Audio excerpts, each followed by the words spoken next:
Welcome to the Power Lunch Live on LinkedIn Live. This is Rhett Power. I'm your host. The Power Lunch is normally on Tuesday, Wednesday, Thursday, and we do it sometimes on Friday. So today is a special edition. The point of the show, guys, is that we have today's thought leaders, best-selling authors. We have thought leaders from across all different kinds of industries. The point of that is that we want to learn from what they do. We want to learn their habits, their secrets to success, so that we can all get better and we can be better in our businesses and in our leadership. Now, the fun part of the show is that it's interactive. We can take questions from you, so make sure that you ask those questions. Make sure you engage with our guest because that's how we learn. And if you like or share, if you like or love the program, give it a share so that your people in your network can benefit from these conversations and from our guests. Now, we do simulcast on Twitter, Facebook, YouTube, and that's all with the help of Social Live in that platform. They do a really good job there. Now, my promise to you is to bring you the best. Today is no exception. Again, thank you for spending a Friday afternoon with us. Today, I've got Jonathan Kaiser. Jonathan is the founder of the largest commercial real estate firm in Arizona and one of the fastest growing commercial real estate firms in the United States. He's really reshaping the commercial real estate industry. His new book, You Don't Have to Be Ruthless to Win, is just shot up. I tell you what, I'll let you break that news. With that. But we're going to talk a lot about that today. He's also a contributor over at Entrepreneur, and he's on the Forbes Real Estate Council. Jonathan, thank you for joining us. It's my pleasure. Excellent, man. So what is your news about the book? Well, I got a call from my publisher late last night, and he said, call me, because I didn't answer. He sent me a text and call me. I called him back, and we hit #1 on the Wall Street Journal bestseller list. So huge honor. I'm still stunned, but we're really, really glad that the message is resonating with readers out there, and I'm just humbled and blown away by it all. We hit Amazon last week, 7 different categories. I think we were #1. So to hit Wall Street Journal is just a dream come true. That's big stuff. That's big news right there, man. That's big news. Yeah, and and #1 on Wall Street Journal, that's even harder, right? So to be at the very top of the list is incredible. Yeah. Let's jump right into it. I love the title. You don't have to be ruthless to win. That is so counter to what we are taught in business. It's so counter to what we're taught kind of in life and in sports and all the things. I remember my little league coach, be ruthless out there. Take no prisoners. That kind of stuff that we are sort of conditioned to believe. Hell, you look at the political climate today, right? It's pretty ruthless. Yes, it is. Why do nice guys win?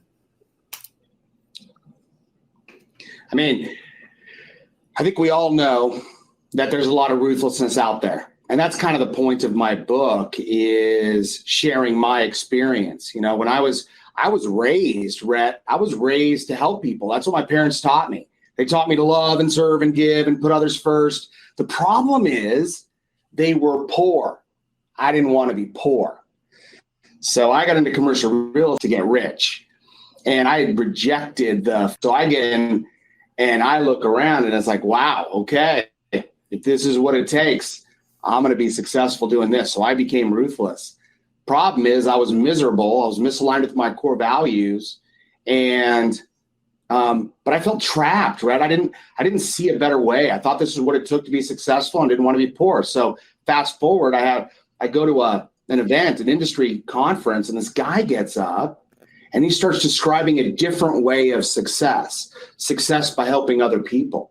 So, once I figured out that he was the real deal and this wasn't just some shtick that you say to sound cool, right? I reinvented myself around that. And today we built the largest firm of our kind commercial real estate occupier services firm in Arizona and one of the faster growing in the country.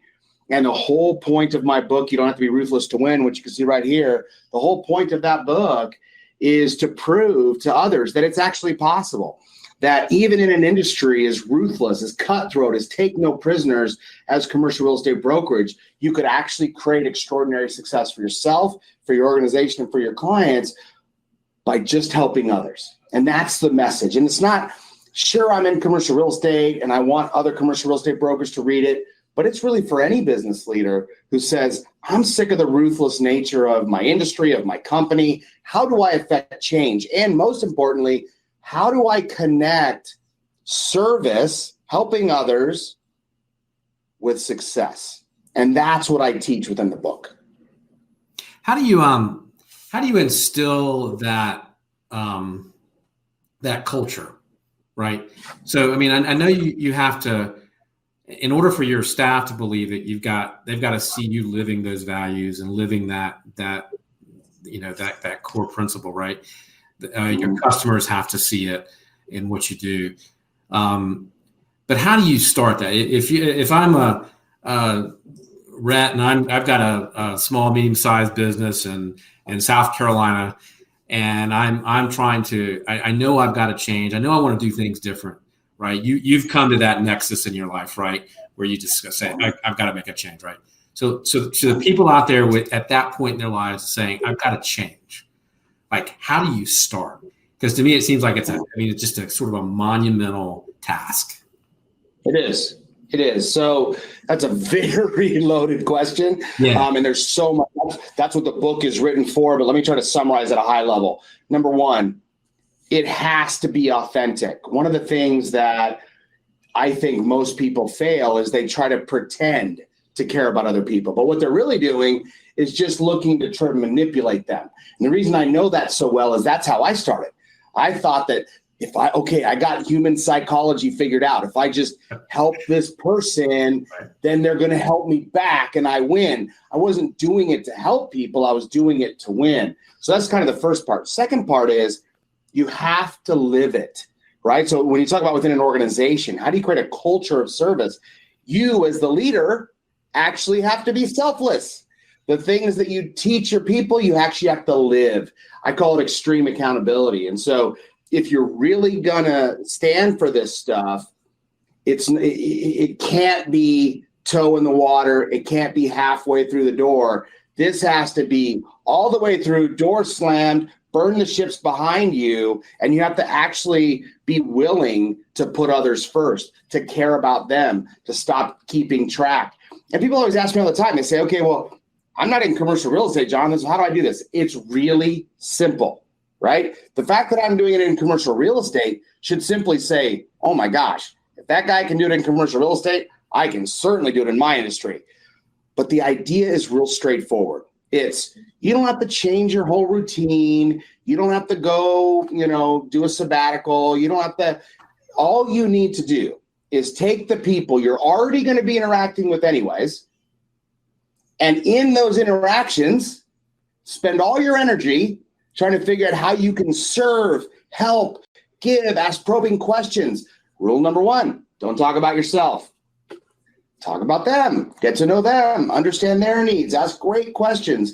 And in that, you'll find ways to help them that are not related to you making money from them. And when you find them, write them down or keep mental notes and then do those things and do it over and over and over. And what you'll find is that you don't have to sell because you're spending so much time serving and helping and giving that everybody's like, dude, I really like this guy. Back when I was a ruthless prick, nobody liked me. And I was trying to make everybody like me, but I had the opposite effect, right? Today, right. I don't care if people like me or not. All I want to do is help them. And now I have this huge community where people want to help us back. And so that's the point of this, is really important for your listeners and viewers. This is not a get-rich-quick scheme. If you're looking to get rich quick, don't buy my book. This isn't what this is. This is long-term sustainable success. If you want, I believe that the greatest business principle of all time for long-term sustainable success is selfless service. And I think we all kind of know this at some level. We get that the more we help people, the more we create a relationship, the more trust is created. We know how to do this in our homes, right? We live this with our kids and our families and in our social clubs. And then we get into business, we put on our tough suit and we fight. And it's all about us and we got to win because we got to put food on the table.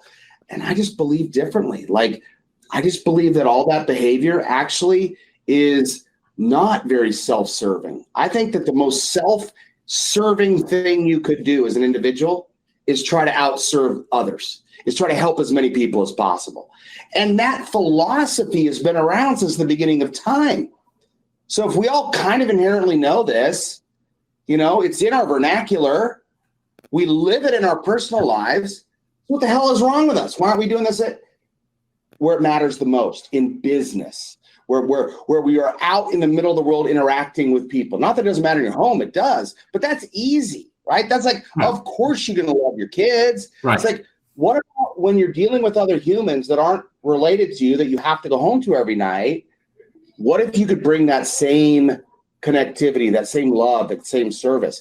And I believe, and it's been my experience, that you can do that. And if I can do it in commercial real estate brokerage and have the largest tenant firm in Arizona, and one of the faster growing in the country, all by helping people, anybody can do it. Well, let me ask you this now. So what does that look like in practice? Because let's say again, I'm at that nexus, right?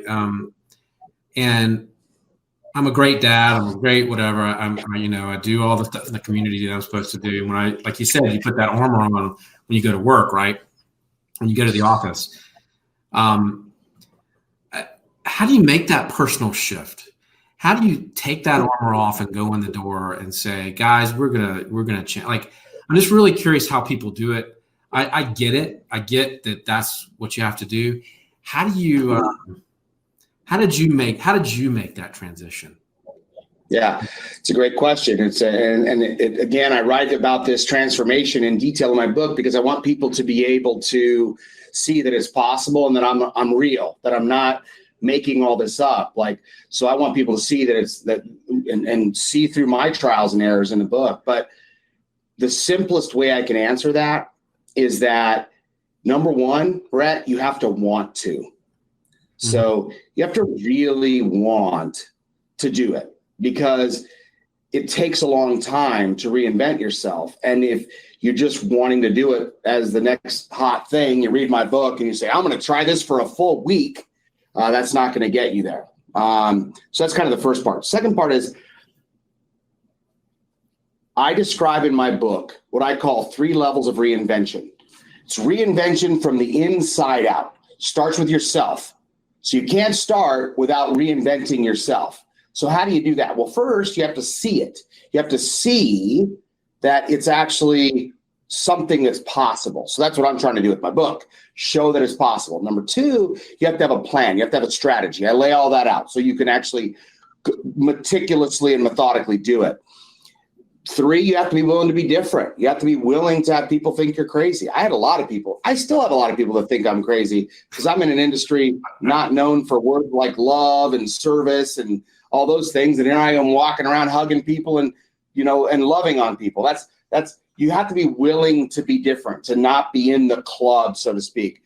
3rd, you have to have a long-term, or 4th, you have to have a long-term vision, right? You have to be willing to say, I want to be successful long-term, and I want to do it in the right way, and I want to be able to help others. So that's that. But the 3 levels of reinvention is when you reinvent from the inside out and you start here, then you build a community or your corporate culture, your company culture. And if you're the CEO, great. If you're a leader within the organization, whatever you lead selflessly. And I teach you how to do that in the book. And then you have, as John Mackey talks about in Conscious Capitalism, you have your stakeholders, all the people outside of your organization. So a lot of people try to go just act like they're of service to their stakeholders or pretend to be of service to their people. But the reality is if it's not an inside-out revolution, it's never going to last, because it's not fun to be spending all your time helping other people, not seeing instant gratification. If you're not really committed to it, you're not going to make it. So part of why I wrote the book is to show others, wow, this really is possible. You too can do it. Here's my story. Let me pack all the secrets I've learned, all my trials and errors. I am brutally honest about the prick I used to be in my book. And I want to show people that if I can go from arguably the most ruthless broker out there to someone who just lives his life to serve others and wants to teach others how to do the same thing, anybody can do it. Is there something that you do every day to sort of keep yourself on track? I mean, is there self-talk? Are there habits? Yes. When you feel yourself like you feel that the temper or you feel that urge to say, screw you, that kind of stuff. Are there things that you do to sort of keep that in check and sort of remind yourself, hey, this is why I'm here, Yeah, it's not an easy road I'm on, Rhett, as you know well. I mean, sure, we've had a lot of success, but a lot of people just look at that and assume it's just been an easy run. It's been the opposite of that. We have had to work exceptionally hard. When you're being disruptive in your industry, not everybody appreciates you. And so for me, I have my own declarations about myself that I meditate on every day. I call them I am statements, and I declare who I am in the world. Now, a lot of them are things that aren't yet real, but I'm saying them in the present to create them in my body so that when I go out, I act that way, right? So my first I am is I'm the best there ever was and forever will be. Somebody might go, well, that's cocky. I'm not saying it to be cocky. I'm not saying I'm better than you, Rhett. I'm saying when I show up at a meeting, I want to come from a place of I'm the best in the world. And so it's like, and one of mine is I am JK, and who I am is far more real than anything outside of me. So what that means is no matter what's happening out there, no matter what my bank account looks like, no matter how many people are criticizing me, I decide who I am because I get to decide who I be, right? That's what I have control over. So I have my brain finely tuned to identify those thoughts that are inconsistent with what I call my document, my I am statements. Right. And when that thought comes into my head and I feel discouraged or I feel incapable or unworthy or all the things, fearful, all the things that everybody feels as humans, in my mind, I've trained myself. Oh, no, there's one of those. Nope, I'm not afraid to do this because the truth is, right. I'm whatever the I am for that one is. So I that's practice. That's hard work. That's discipline. That's not something that just naturally happens to people. And for me, I could be having this podcast. I could get off this podcast and literally do something completely opposite from this because I'm human like everybody else. But it's that constant evolution. It's that constant reminder. It's like getting better each time, incremental improvement, catching yourself when you fall, making those adjustments and moving forward, not beating yourself up for all the crap that happened in the past, right? Like I could look back and I could go, man, I can't believe how much of a loser I used to be. I was so ruthless. Yeah, I could live in that and wallow in that, but why? I'm up to bigger things. I want to show other people that are stuck just like I used to be stuck that they don't have to be that way and that they could create success for themselves without having to be ruthless. And so for me, it's like that daily I am programming where I literally visualize these I ams. I see myself in my brain as those things. And the more I do that, the more real they feel. The more real they feel, the more I start acting that way. The more I start acting that way, the more real they become.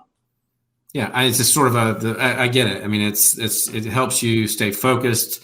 It helps you stay on target. It helps you overcome those failures you were talking about, right? So it helps you get in the mindset so that no matter what happens, Yep. Because other people aren't going to act the same way or act the way we expect them to sometimes.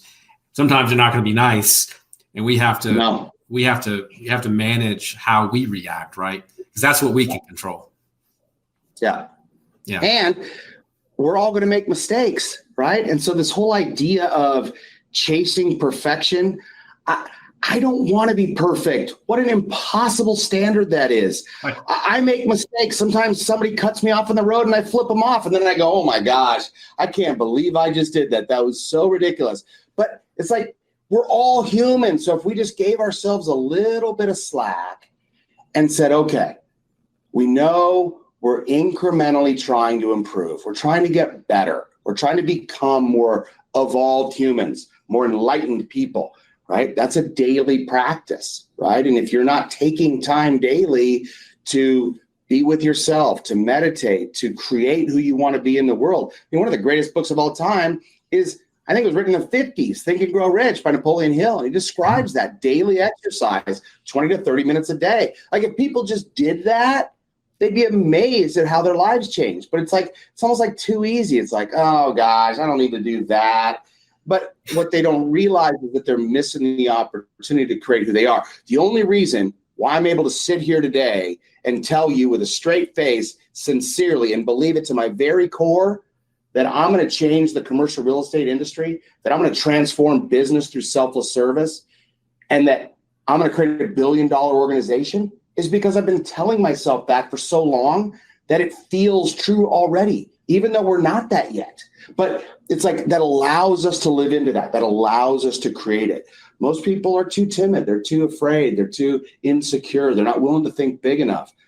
I believe in you only have one life, my friend, and I want to have the maximum impact I can. And I spent plenty of years living ruthlessly for myself and screwing people over. I do not intend to spend one more minute of my life that way. And if I could even show one business leader on this show right now, if I could even show one person how they could change their life, have more fulfillment, have more happiness, and oh, by the way, make money while doing it, then I consider this a success. I think what you're talking about too a little bit is self-love, right? Because I don't think you can share who you are and what you are and yourself. I mean, what you're talking about every morning and talking about those sort of affirmations or whatever you want to call them. I mean, that is you loving yourself and giving yourself permission to understand that and understand yourself. And then I think then that gives you the ability to go out and share that with others, I think. Yeah. You know, what's interesting about that topic is I was raised in a strong Christian faith. And one of the things that, for whatever reason, I believed was that to be faithful, I had to think of myself as worthless and incapable of anything, and that I had to rely on an outside power. And I think that for many years, that was hard for my brain to rationalize. Because on one hand, it's like, I want to be successful. I want to believe in myself. On the other hand, I feel like I'm being almost evil, or, like I'm supposed to despise myself, and that's the only way to get ahead. And I think there's a lot of people, I've talked to a lot of people that grew up the way I grew up, and so many of them feel the same way. People call it Catholic guilt, or they call it whatever. But at the end of the day, I think there's this idea that loving ourselves is somehow like bad. Well, at the end of the day, like you said, if you're not, who are the people that are most critical of other people? If you looked inside, it's because they're so critical of themselves. Yeah. The people that hate other people, it's because they hate themselves. It's just projection, right? And so if you're not good in here, and if you're not coming from peace and love in here, you're never going to be able to create that outside of you, right? That's that whole 3 levels of reinvention. Yeah. But, I think at the end of the day, it's, you have to be willing to be gentle with yourself. You have to be willing to forgive yourself. You have to be willing to allow yourself to be imperfect. And I grew up in so much legalism that for me, it's like, I don't want any of that in my life. I am about other people, serving others, helping as many people as possible. And the cool part about my business is the more I serve, the more that comes back to me. Not directly, but through so many different ways. We're a referral only company. For me to have a firm like ours that's referral only is unheard of. Why is that? Because we spend our time helping. And so, I think at the end of the day, what's possible is that people can have an extraordinary experience in business, or where they actually develop real relationships, where they actually go above and beyond for people, where they actually do unleash their full talents to serve other people. And as a result, they're highly compensated for it. Everybody appreciates them and they have an amazing life. That's what I'm trying to teach. Well, that's amazing. What is your view of success? Like, and I think we all have different definitions of it. I'm sure you had a different definition 5 years ago, 10 years ago versus what you have now. What is success to you?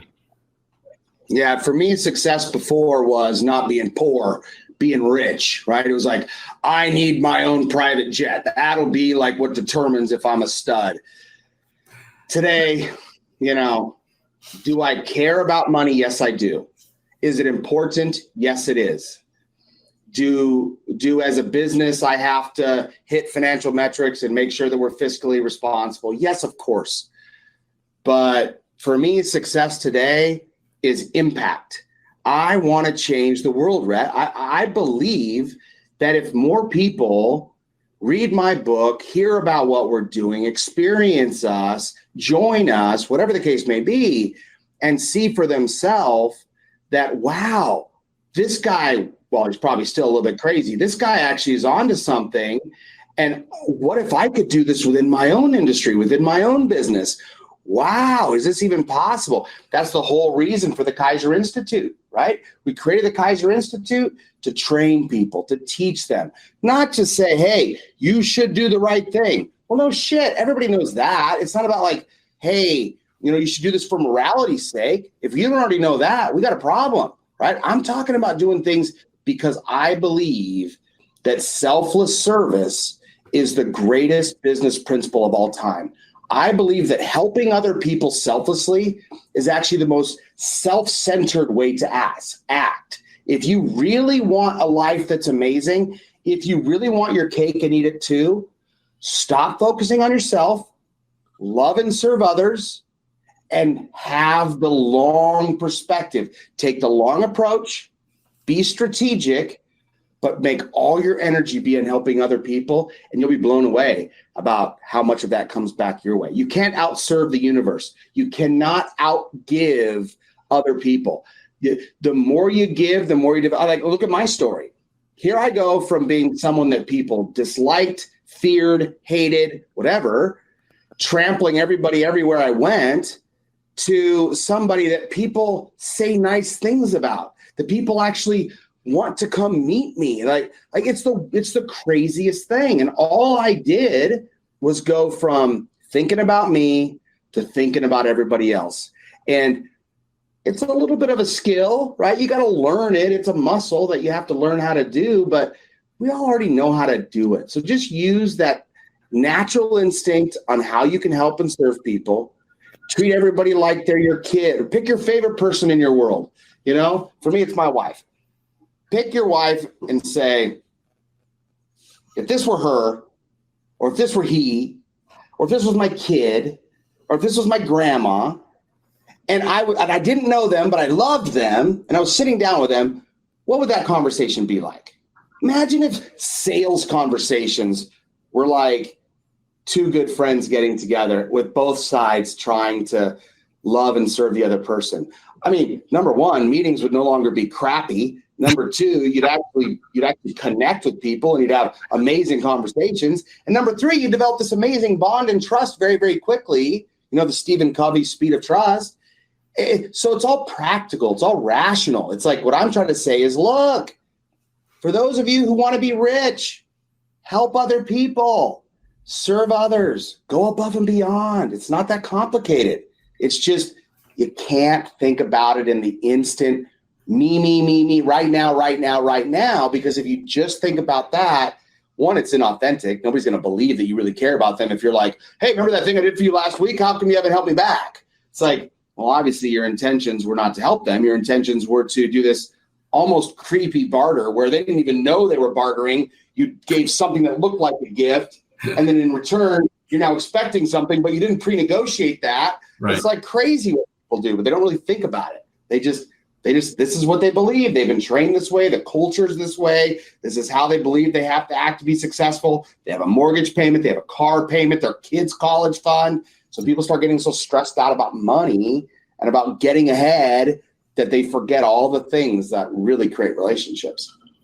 What is, how did, we got a lot of feedback there. How did it transform your personal life? Well, in every possible way. You know, in the beginning of my book, I write a very vulnerable letter to my kids. And I apologize for all the times that I was not selfless to them. You know, when you can't be two different people.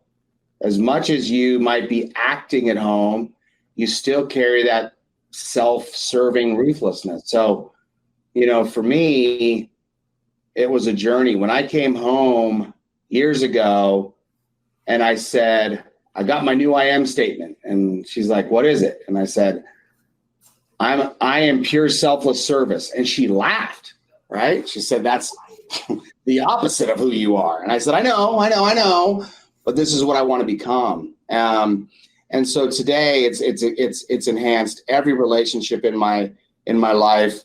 My beautiful bride, Susanna, and my 4 amazing children.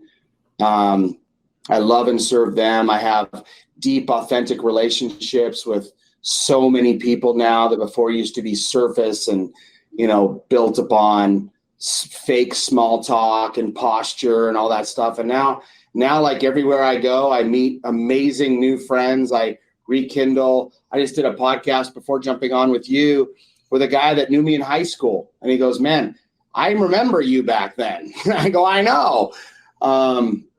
So yeah, it's been amazing. It's like this is life transformation.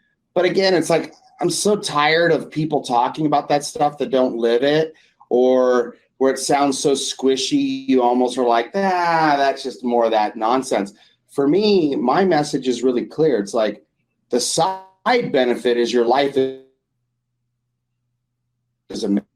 amazing. You can serious financial, monetary success by having a focus on other people. And if you look around, a lot of the most successful people and companies in the world adopt this mindset, but for whatever reason, we miss that and we forget that. And so we go make it harder on ourselves than it needs to be. And we burn bridges everywhere we go. And, you know, we sue people right and left. And it's just like, not that some of that is not necessary, but, you know, at the end of the day, it's like people are people, and we kind of forget that. And we spend our time trying to pretend we're better than we are versus being vulnerable. We spend our time trying to sell and explain to people why we're amazing. Nobody cares. Nobody wants to hear a sales pitch. Everybody just wants somebody to love them. And so if you just love them, they want to work with you versus you having to sell them on working with you. Right. That's so true. What's the best advice you ever got? And from who?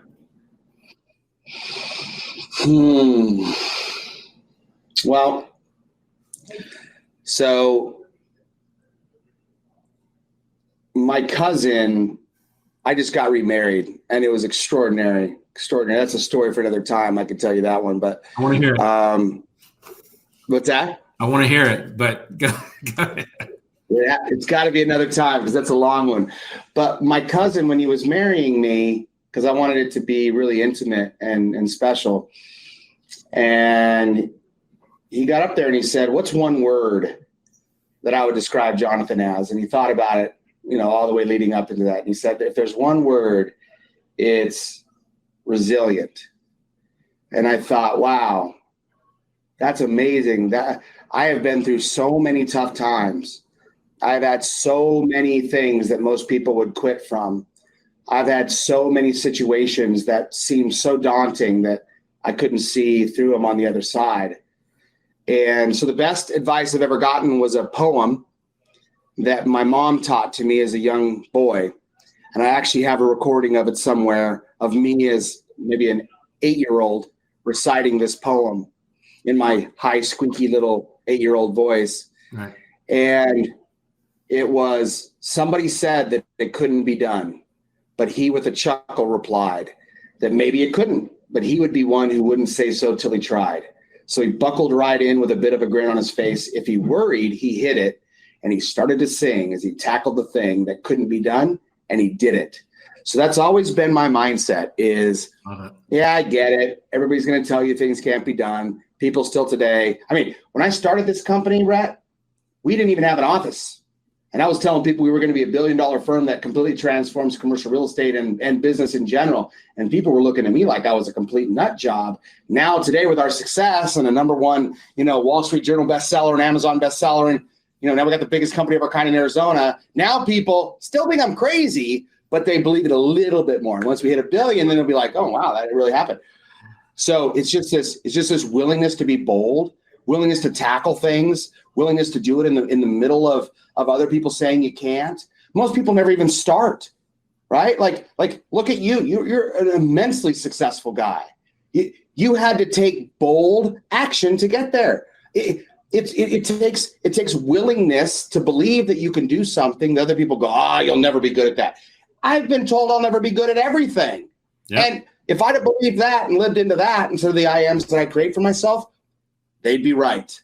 Right? Like I tell my kids, whether you say you can or whether you say you can't, you're right. So you get to decide which right you want to be. That's right on, man. If you listen to other people and you don't listen to that voice in your own head, you'll always live the life that they expect, right? You have to more and have to be focused on what your dream, what your vision is, because if you listen to other people, you're absolutely right. Well, man, it's been a real pleasure to have you today. Thanks for having me. Wonderful success, I hope, with the book. The book is fantastic. And I think it's going to help a lot of people. But this has been the Power Lunch Special Edition on Friday afternoon. Thank you for spending some time with us.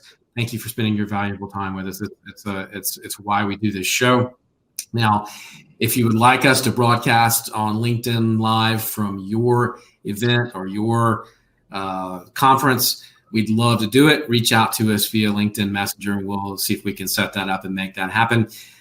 Next week on Tuesday, you've got Jay Baer, New York Times bestselling author Jay Baer, on the show Tuesday. Great, dude. Please do join us. Jay is going to be a lot of fun to talk to. But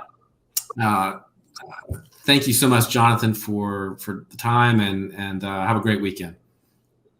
Thanks, Rhett. All right. Take care, man.